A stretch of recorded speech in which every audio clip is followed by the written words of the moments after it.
Okay mga ka-trigger, welcome po muli dito sa ating munting YouTube channel at ito ang inyong Pinoy Firearms Instructor. Bago tayo bumati at magpasalamat ay gusto ko lang munang basahin ang katanungan ni Rafael Villarreal. Ang sabi niya ay, Maestro, maganda ba ang Rock Island TAC Ultra FSHC 45 ACP? Matibay po ba siya at reliable kisa sa Taurus 45 TH45? Ano ang pros and cons ng dalawa at kung papipiliin ka, alin sa dalawa ang kukunin mo? Salamat, maraming maestro. Okay, so ayan, bago yan ay gusto ko lang muna kayong pasalamatan. Titingnan natin, pinapipili ako ng Rock Island TAC Ultra 45 ACP at sa Taurus TH45 kung anong pipiliin ko. So, kanya-kanya naman tayo ng gusto eh. Pero bago ako pumili ay gusto ko lang muna kayong pasalamatan dahil sa inyong pagla-like at pag-share ng ating mga videos dahil umabot na tayo sa 48,200 plus na mga subscribers. At maraming salamat din sa hindi nag-skip ng ads dahil nakakatulong kayo sa ating revenues. Dahil ang kita ng ating YouTube channel ay inilalaan natin sa ating mga beneficiary. Meron po tayong 6 na estudyante na tinutulungan na anak ng mga single parent para makapag-aral. Kaya maraming salamat sa mga hindi nag-skip ng ads. At maraming salamat din sa mga nagpadala dito sa ating GCash number. Huwag po ninyong tawagan yung number na yan para bumili ng baril. Wala po kaming pinagbibiling baril. At mag-message lang kayo dyan kung kayo may paabot na tulong sa ating mga beneficiaries para kayo ma-recognize ng ating YouTube channel kagaya ni Sir Noli Peace America ng Virginia, USA. Maraming salamat, Sir, sa walang sawa niyong pagtulong sa ating mga beneficiaries. Pagpalain kayo ng ating Panginoon. So, ayan, punta na tayo dito sa sa tanong kung alin ba ang mas maganda sa TAC Ultra ng Rock Island at sa Taurus na FS. Okay, so bago yan ay dun sa mga hindi naniniwala sa ating mga binabasa ay wala na akong sa inyo dahil si Art Gali, ang sabi niya bago ka mag-post tungkol sa topic, huwag ka magbase sa Google. Ay kung meron din naniniwala kayo sa Google, wala akong magagawa kasi kumukuha ko ng second opinion. Kasi kung sarili ko lamang ang aking sinasabi, may nagsabi naman na gumagawa lang ako. Pero kumukuha ko ng second opinion. Pero ang sabi pa niya ay bisitahin mo ang planta ng Norinco at Arms Corps. So ibig mo sabihin, pupunta na naman ako sa Taurus. Sa planta ng Taurus at sa pupunta ng Rock Island para bibisitahin ko yun para makakuha ko ng mga informasyon. Samantalang makakakuha naman ako ng informasyon dito sa Google, ay papupuntahin pa ako doon. Ay andito ako sa Kuwait, dito ang trabaho ko. So hindi ko na kayang gawin yan. Ikaw naman ay may YouTube channel at Gali, ikaw na lang gumawa niya at ikaw mag-post niyan. Okay, so kanya-kanya naman tayo ng diskarte sa ating pagiging content creator. So yung mga pinagagawa mo hindi ko kayang gawin. So kung kaya mong gawin yan, na pumunta ka sa mga planta, ay ikaw na lang ang gumawa. So ayan, pinaano ko lamang na tayo ay kukuha na magsisikid opinion tayo ng ating kasagutan. Dahil pinapipili ako, alin ba ang pipiliin ko daw sa Rock Island at do sa Taurus TH. Kung ako ang tatanungin mo, dahil ako'y gunsmith, machinist, ay ang kukunin ko ay yung all steel. All steel. Kasi may video na rin tayo kung alin ang mas matibay. All steel, bakal, polymer, at aluminum. So, sa research natin, pinakamatibay ang bakal. So, kung sa tibay, gusto ko ang bakal. Kasi ang TH Taurus ay polymer. Dahil yan ay modern. Kung ang gusto naman ninyo ay modern, may double action, single action, may decacker, mas maganda ang Taurus dahil ang TAC Ultra naman ay single action lang. Platform yan ng 1911. So, dahil ako ay maka 1911 talaga ako na yung mga Sabi natin na yung mga originality ng 1911 ay sa Rock Island ko nakikita, at ang isa pa nga dyan ay purong bakal. So, para natin malaman at hindi tayo, kasi nasa inyo yan nasa pagpili ninyo yan Kung gusto ninyo ay modern, o kung gusto ninyo ay yung mga makaluma, mga vintage, sa Rock Island ang ano. Pero yan ay single action. Okay, all steel. Ang naman ay may pagka-modern. So, tingnan din natin kung ano ang masasabi ng ng basahin natin ito.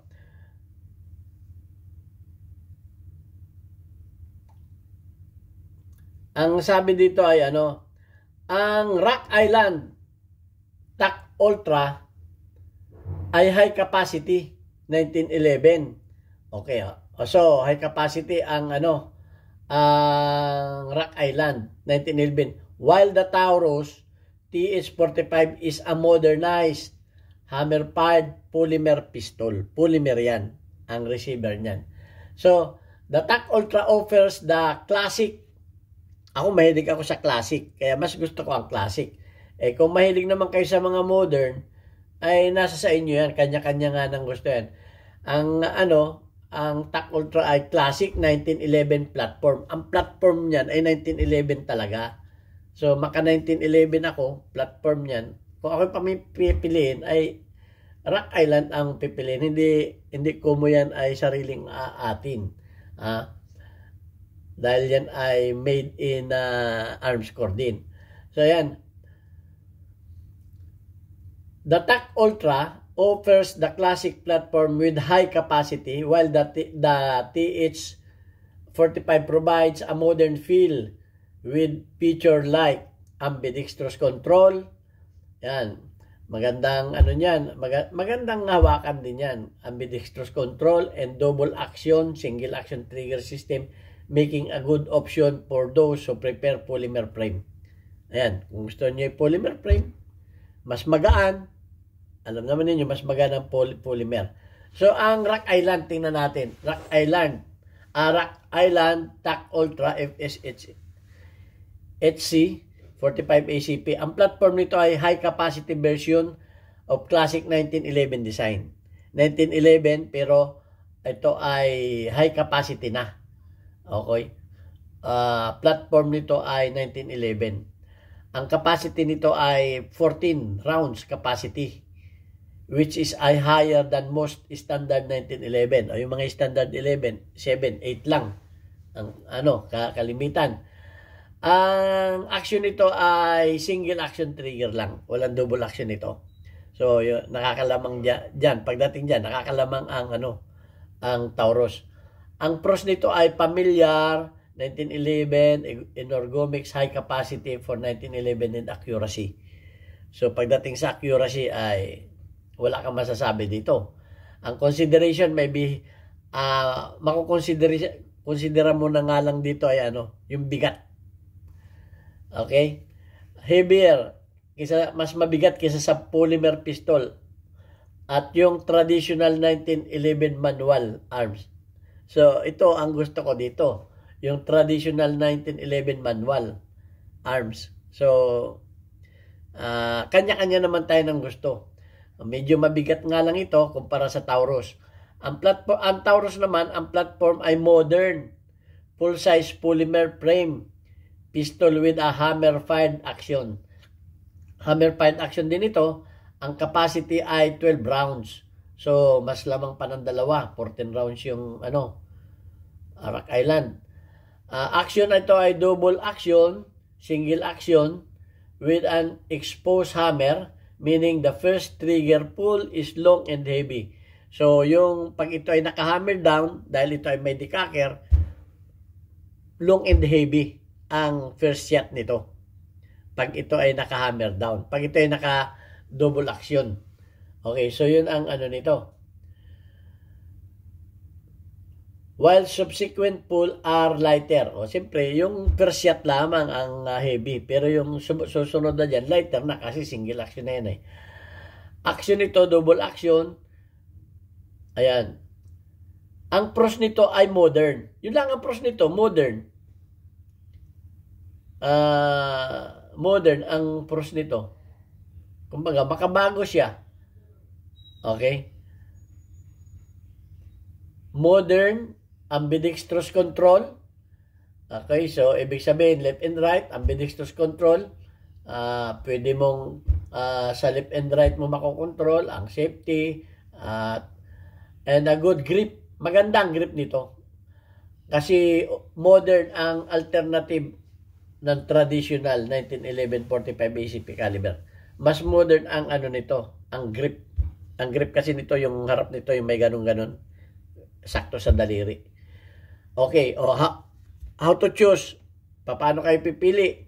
Rock Island, TAC Ultra. If you repair the classic platform, want the highest capacity possible, 1911 style, and the comfortable with traditional features. O kung ang gusto ninyo ay yung mga classic 1911 platform, high capacity, ang style, comfortable with the traditional features, traditional yung pagka 1911 ito, di Rock Island. Pero kung ang gusto mo naman ay modern, polymer, pistol, features like may decacker, ambidextrous, left and right control, double action, single action, ang ano nito, ang trigger, ang good choice naman ay 45 ACP ay Taurus TH45. Cartridge in more modern package. Mas modern ang dating nito. Yun, pagpipilian ninyo. Pero tingnan naman natin ang tingnan natin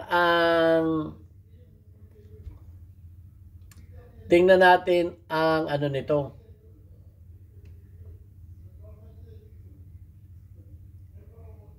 Ano ang mga common problem naman? Ito. May mga common problem kasi ang Taurus. Ang common problem ng Taurus ay dito galing sa akin na huwag kayong magagalit kung may Taurus kayo. Okay. Stiff magazine release. So, medyo matigas yung magazine release niya. A tendency to shoot high with a standard sight. May tendency na mataas ang sa standard sight, ang pag-shoot mo. A thinner than expected grip. Maganda naman yung grip. Thinner expected grip. Some users also noted that the double action trigger pull was not ideal for tight groups and then guns. Overall grip texture could be improved. Okay, yung lang, yung double action lang, may medyo matigas. Yun lang. Ang grip at ergonomics nito, ang magazine release, the magazine release can be very stiff, requiring a significant amount of force to activate and potentially breaking your grip to drop the magazine. Okay, so matigas yung kanyang release magazine. Ang grip angle, feel, the grip may be feel thin to some users, especially for the caliber pistol, and some may not find as comfortable as other firearms. Yung angle ng grip, yung iba hindi nagugustuhan. Kanya-kanya talaga yan. Ang sight and accuracy, ang sight ay shoot high. So dapat ito, ang aiming mo nito ay, kung shoot high ito, ay 6 o'clock ang magandang aiming dito. Kung ito ay shoot high, ang sabi dito. The fixed white dot front sight of drip adjustable rear sight are often cited as a shooting high, with the impact averaging several inches above the point of the 20 yards depending on the ammunition used. So, nagagawa naman ng paraan ito, adjust mo ang sight. Kung may problema, ang trigger pull, double action, trigger pull can be negatively affect accuracy, although it's considered sometimes that can be mastered with practice. Okay, yung trigger pull, action, pull negatively affected. So, kinakailangan ng practice pagdating sa trigger pull. Okay, other potential issues nito ay ambidextrous control. The gun is fully ambidextrous, which is positive left-handed shooters. Okay, maganda to sa mga left-handed shooters. Potential for faulty design. Some older Taurus modern have been involved in recalls. Yung ibang Taurus na involved sa recalls due to a potential for inadvertent firing when drop with the safety. Ay, may problema ito. May drop. Yung drop safety niya. Nagsi-safety on. It's important to check if your specific TH model falls under any recall or if there are other known issues. So, merong drop safety problem ito.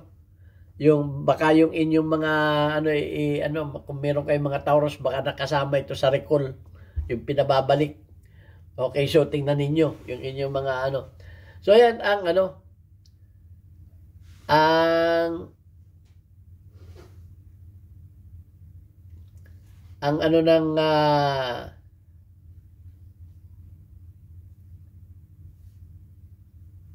yan ang tungkol sa mga kaunting problema ng Taurus. So, ayun. Ang naman ay wala akong masabi sa Binasa ko din yung hindi ko nababasahin yung yung tungkol sa sa Rock Island. Hindi ko na rin babasahin kasi maganda yung maganda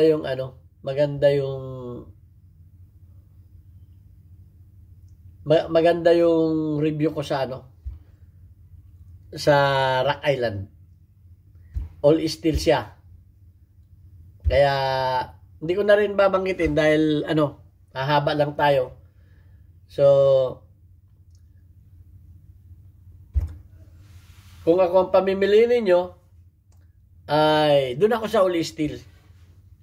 Pero kung gusto ninyo ay modern, ay di doon kayo sa modern. Dahil maganda ang kung gusto ninyong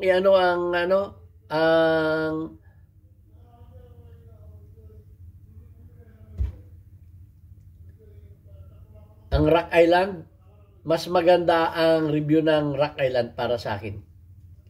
So, wala akong masasabi sa Rock Island. Dahil maganda ang sa mga hindi ko na anuhin yung sa Rock Island. Basta mahaba pa Inano ko lang yung sa wala akong masabi sa Rock Island. So, bahala na kayo kung anong gusto ninyo. Ito ang inyong Pinifirearms Instructor. Okay, shoutout muna sa shoutout muna sa ating mga shoutout sa ating mga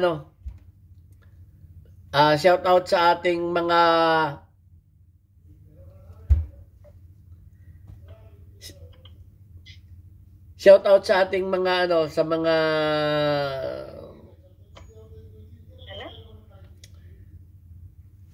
Okay, hanggang dito na lamang ang ating content at hanggang sa muling video na lamang. God bless us. Thank you very much.